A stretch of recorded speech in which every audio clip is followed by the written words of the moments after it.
Chatfield, I'd like to introduce Mr. John Cline.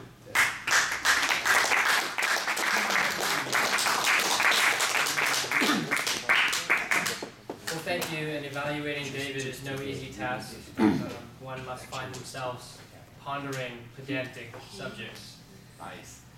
I was immersed in your story, and I think the best indication I can give of the overall is the fact that I kind of forgot that this was fiction and was very much beginning to hope into the story and hope into their situation. And being a foster child myself, there are unique connections to the story that I very much appreciate, though by no means is it analog. I will say you invoked many unique emotions. In this particular speech, that was the goal, was to invoke many different emotions and tell us a story that also had a particular point with the major parts of story, setting, context, plot, conflict, etc. So a couple other good things I'd say. One is, I really like the way that you used monologue, the monologue of Nadia among herself and dealing with her scar, and also the monologue of Simona of saying, am I betraying my own family? You actually juxtaposed this a little bit to create a conflict between their two monologues, meaning that we hope that one of them suffers and does not win out, because that would mean that they wouldn't meet. And if they did meet, that they wouldn't succeed. So I thought that was a really interesting kind of narrative play that you did.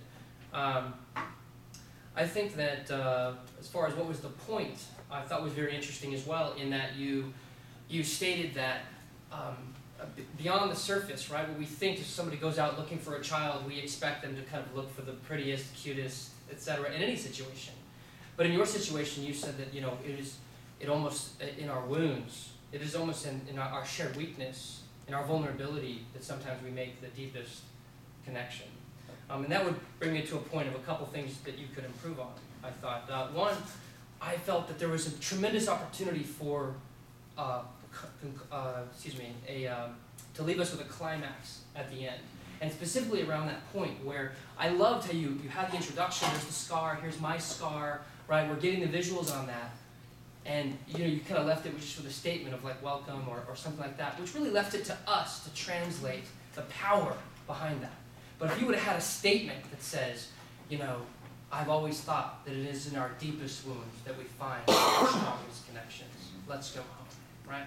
If you give us something that we can chew on, then you release us at the height. You want that Hollywood ending. Yeah, I did. I'm a, what's his name, Budrucker or Bruckheimer, one of those guys. I think a couple minor issues. One, you could use some pacing in your voice. Let us slow down and digest when it gets really meaty. When she's in the bed and she's struggling. Don't lead us there quickly, right? And then take us back up again when we see and there's only 4 families, right? Use the pacing to help us emotionally on that roller coaster, right? And maybe use a cup for your water, so you don't have to squeeze your bottle. So great job.